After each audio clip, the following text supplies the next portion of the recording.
नमस्कार दोस्तों, पीडब्ल्यू ज्ञान कोश पर एक बार फिर से आपका बहुत बहुत स्वागत है। दोस्तों, दिल्ली की एक कोर्ट में जजमेंट आता है, जिस जजमेंट में ये कहा गया कि भाई प्री मैरिटल सेक्स जो है वो इमोरल है, नैतिक तौर पर बिल्कुल गलत है। और किसी भी तरीके से आप कोई भी रिलीजन उठा के देख लो जो इंडिया में चलते हैं, कोई भी रिलीजन शादी से पहले सेक्सुअल रिलेशनशिप को बिल्कुल भी परमिट नहीं करता।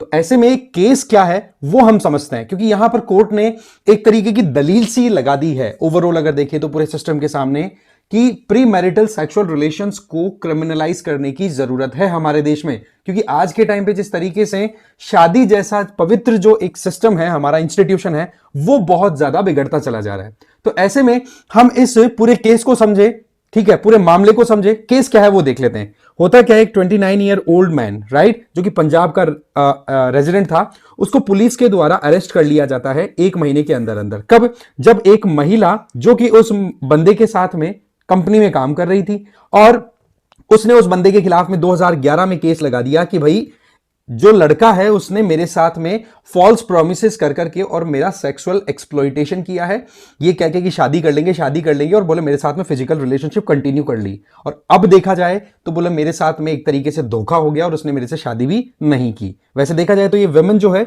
वो ऑर्फन है, ठीक है, मतलब माँ बाप कुछ है नहीं। बट यही है कि इनका ये कहना था कि जुलाई 2006 से लेकर के हम लगातार रिलेशनशिप में थे, बट मेरे साथ में जो धोखा हुआ है इसका मुझे मुआवजा चाहिए, या फिर जो मेरे साथ गड़बड़ियां हुई है उसके लिए उस बंदे को सजा मिलनी चाहिए। बट मामला जो है ना वो कुछ इसलिए फंस गया क्योंकि यहां पर जो लड़की है वो केस कर चुकी थी कि बोले ये रेप के चार्जेस लगने चाहिए इसके आधार पर। अब रेप एक हीनियस क्राइम आपको पता है। तो ऐसे में जो जज थे, जिनका नाम है एडिशनल सेशन जज वीरेंद्र भट्ट, उनके सामने जब ये मामला आया तो इन्होंने ये कहा कि देखो, पहली चीज तो शादी से पहले अगर कोई भी सेक्सुअल रिलेशनशिप में आता है तो वो बिल्कुल इमोरल है, अनएथिकल है। अगर हम पूरे सिस्टम के हिसाब से देखें, हमारा कोई भी धर्म इस चीज को अलाउ नहीं करता है। और वहीं दूसरी तरफ अगर एक इंडिविजुअल के द्वारा शादी का प्रॉमिस करके और फिर बाद में दूसरे इंडिविजुअल के साथ में सेक्सुअल रिलेशनशिप स्टैब्लिश किए जाते हैं तो वहां पर वो एक म्यूचुअल अंडरस्टैंडिंग के आधार पर हुआ है। अब वहां पर वो म्यूचुअल अंडरस्टैंडिंग अगर कैरी ऑन नहीं हो पाती है और जो लड़का है वो अपने प्रोमिस से विड्रॉ कर जाता है, तो इसका मतलब ये नहीं है कि आपकी जो रिलेशनशिप जो थी वहां पर लड़के ने आपके साथ में बहुत बड़ा अत्याचार किया है और उसके खिलाफ में रेप के चार्जेस लगा करके उसको पनिश किया जाए। बोले ये चीज बिल्कुल भी नहीं चलेगी, क्योंकि अगर लड़की जब 18 साल से ज्यादा और लड़का 21 साल से ज्यादा है, दैट मींस दोनों के दोनों बालिग हैं, और वहां पर अगर उनकी रिलेशनशिप कंटिन्यू होती है, इसका मतलब उन्होंने डिसीजन अच्छे खासे सोच समझ के लिए हैं। और हमारा कानून भी इस चीज को कहीं ना कहीं सपोर्ट करता है कि हाँ ठीक है, 18 साल और की उम्र अगर लड़की की हो चुकी है तो वो बहुत कुछ चीजों को समझती है, मेरा बुरा भला क्या है वो सारी चीजें समझती है। तो यहां पर लड़की ने अगर आगे जाने की सोची है तो डेफिनेटली कॉन्सिक्वेंसेस भी सोचे होंगे।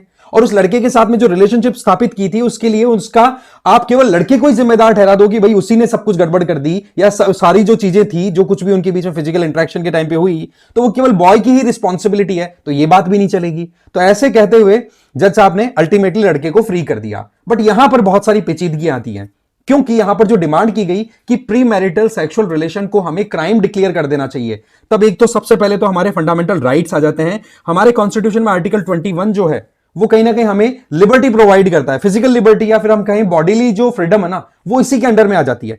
तो एक इंडिविजुअल अपनी चॉइस से अगर किसी के साथ में फिजिकली इंटरेक्ट करना चाहे तो वो अपनी पर्सनल चॉइस के आधार पर जा रहा है। बट वहीं पर मोरालिटी पॉइंट ऑफ व्यू से देखें तो समाज में अगर इस तरीके से चीजें अगर बढ़ती चली जाती है, जो कि बहुत हद तक बढ़ चुकी हैं, तो वो फिर बाद में लॉन्ग टर्म में ठीक भी नहीं होता।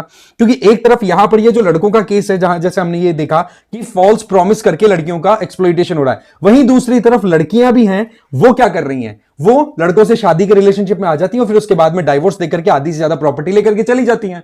तो कुल मिलाकर के जो नुकसान है ना वो मोरालिटी पॉइंट ऑफ व्यू से दिखाई पड़ रहा है। इसी वजह से यहां पर धर्म का जो नाम लेकर के जज साहब ने अपनी तरफ से ये स्टेटमेंट दिया है। अब आप समझिए कि यहां पर जो इस तरीके की प्री मैरिटल रिलेशनशिप की हम बात करें तो हमारे देश में आज के टाइम पे जो टीनेजर्स है ना वो बच्चे ऐसे हैं जिनको कुछ आइडिया भी नहीं है, बट ये है कि हाँ एक अफेक्शन का जो पॉइंट बनता है जिसके चलते वो सेक्सुअल रिलेशनशिप में आना स्टार्ट कर देते हैं। बट अगेन हमें हमारे जो prohibition of child marriage act के आधार पर अगर हम देखें तो वो साफ साफ ये कहता है कि भाई 18 साल से ज्यादा उम्र की अगर कोई इंडिविजुअल है, लड़की और लड़का 21 से ज्यादा का, तो फिर उनको एक तरीके से फ्रीडम दी गई है। और आजकल तो वैसे भी देखें तो करियर पॉइंट ऑफ व्यू से पढ़ाई लिखाई ज्यादा होना, जॉब सेटल होना, वो सारी चीजें देखते हुए हमारे समाज में वैसे ही शादियां बहुत लेट होने लग गई हैं। तो ऐसे में completely pre marital sexual relationship को बैन करना यह अपने आप में बड़ा ट्रिकी सा सिचुएशन क्रिएट करने वाला बन जाता है, राइट। अब एक दूसरी सबसे इंपॉर्टेंट बात यहां पर क्या आती है कि प्री मैरिटल सेक्सुअल रिलेशन को क्रिमिनलाइज करने की अगर बात आ रही है यहां पर, तो क्या इन सारे एस्पेक्ट को हम कंसीडर करें, फंडामेंटल राइट, एक इंडिविजुअल की बॉडीली जो राइट है उनको अगर देखें, तो फिर ये चीजें बहुत ज्यादा एक तरीके से एक्सट्रीम जाती हुई दिखाई पड़ेंगी। वहीं दूसरी तरफ आप देखो कि एक इंडिविजुअल ने यहां पर फॉल्स यहां पर प्रॉमिस किए, ठीक है, तो उस इंडिविजुअल को क्या पनिशमेंट नहीं मिलनी चाहिए। अब यहां पर पॉइंट यह बनता है कि क्या रेप का जो चार्ज था वो ठीक है क्या। तो पहली चीज तो हमें यह समझनी होगी कि रेप का जो मामला है ना, ये तो बिल्कुल भी यहां पर सुटेबल होता हुआ दिखाई नहीं पड़ रहा, जो कि कोर्ट ने अपनी तरफ से अपनी जजमेंट में दे भी दिया। तो यहां पर लड़के ने जो धोखा दिया है उसको इक्वल टू रेप कंसीडर किया जाए, इस चीज को डिस्कार्ड करते हुए लड़के को अल्टीमेटली फ्री कर दिया जज साहब ने, ठीक है जी। तो ये तो मामला हो गया। अब सवाल यह आता है कि यहां पर प्रॉब्लम क्या है। प्रॉब्लम है, देखो, मोरालिटी है ना बहुत हद तक डिक्लाइन कर रही है। आपसे अगर कोई पूछे कि नैतिकता का मूल क्या है, नैतिकता का मूल होता है धर्म, है ना। और धर्म के लिए आपको क्या चीजें देखने को मिलती है कि क्या सही है और क्या गलत, ये आपको जजमेंट करने होते हैं। और सारी चीजें कानून के आधार पर डिसाइड हो, ये भी बड़ा मुश्किल हो जाता है। और डॉक्टर बी.आर. अंबेडकर जी की तरफ से कही हुई बात भी आपको याद होनी चाहिए कि कॉन्स्टिट्यूशन आप कितना ही अच्छा बनाओ, अगर समाज और लोग जिनके लिए कॉन्स्टिट्यूशन बनाए, जिन्होंने कॉन्स्टिट्यूशन बनाया, अगर वही अच्छे से नहीं चलेंगे तो मामला बिगड़ जाएगा। तो सच्चाई, truth, humanity, responsibility, moral judgment, human unity, generosity, courage, good character, fairness, compassion, ये चीजें ऐसी हैं जो कि समाज को एक प्रॉपर मैनर में कंटिन्यू करवाती हैं। और यही चीजें आज के टाइम पर जो हम मॉडर्न इंडिया में देख रहे हैं ना, ये लैक होती चली जा रही हैं। फिर बात आती है लीगल स्टेटस की। तो देखो, हमारे देश में प्री मैरिटल सेक्स रिलेशनशिप को अभी तक तो क्रिमिनल डिक्लेयर किया हुआ है नहीं, क्योंकि यहां पर फिर मामला आ जाता है आपका फंडामेंटल राइट्स का और एक इंडिविजुअल की खुद की बॉडीली ऑटोनॉमी का, जो मैं ऑलरेडी आपको समझा चुका हूं। वहीं दूसरी तरफ अगर देखें तो यहां पर सोशल पॉइंट ऑफ व्यू से या रिलीजियस पॉइंट ऑफ व्यू से देखें तो कहीं ना कहीं हमारे यहां पर शादी को देखो एक बहुत ही अच्छा ओहदा दिया हुआ है। मैरिटल रिलेशनशिप की बहुत ज्यादा पवित्रता की हम बात करते हैं, मैरिज की, ठीक है। अगर वहां पर आप इस तरीके के एक्ट, कृत्य देखने को मिल जाएं पहले से ही, तो वो फिर जो पवित्रता है वो इतनी मेंटेन रह नहीं पाती है। इसके अलावा आप देखेंगे कि अगर हम इंडियन पीनल कोड के हिसाब से देखें, ठीक है, उसके अंदर प्रोविजन है कि अगर कोई फॉल्स प्रॉमिस करके, मान लो एक लड़के ने मैरिज का फॉल्स प्रॉमिस किया, ध्यान से समझना इस बात को, यहां पर पेचीदगी है, ठीक है, कि आईपीसी में यह कहा जाता है कि अगर शादी का झांसा देकर के लड़का लड़की के साथ में सेक्सुअल रिलेशनशिप बनाता है, तो इस केस में वो लड़का अगर निकल गया ना उससे, तो इसका मतलब वो सीधा का सीधा रेप का केस बनता है। आई बात समझ में। अब आप बोलोगे कि ये तो रेप का केस हो गया, तो फिर छोड़ा क्यों है। बट यहां पर आपको देखना पड़ेगा कि जो रिलेशनशिप थी वो किससे हुई थी, म्यूचुअल कंसेंट से हुई थी कि नहीं, वो देखने वाली बात हो जाती है, राइट। तो ये जो चीजें है ना, और वो भी कब, जब आप prohibition of child marriage act 2006 उसके आधार पर देखिए, तो लड़की की उम्र अगर 18 साल से ज्यादा हो गई और फिर वो कंसेंसुअल सेक्सुअल रिलेशनशिप में आ रही है, तो ऐसी परिस्थितियों में फिर रेप का कंसिडरेशन नहीं बनता। तो इस तरीके से यहां पर लड़के को फ्री किया गया है। तो देखो, मामला है ना मोरालिटी पे जाके फंस रहा है।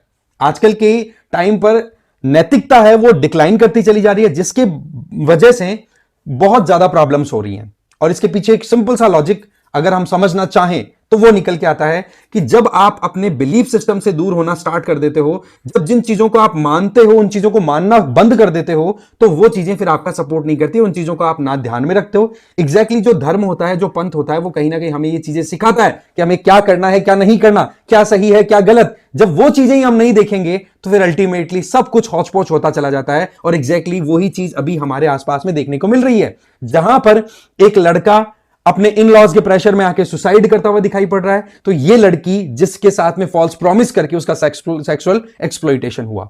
तो यहां पर लड़का लड़की का मामला नहीं है, मामला है मोरालिटी बहुत हद तक सोसाइटी में रिड्यूस होती हुई चलती चली जा रही है, और इसके ऊपर फिर प्रॉपरली काम करना जरूरी है।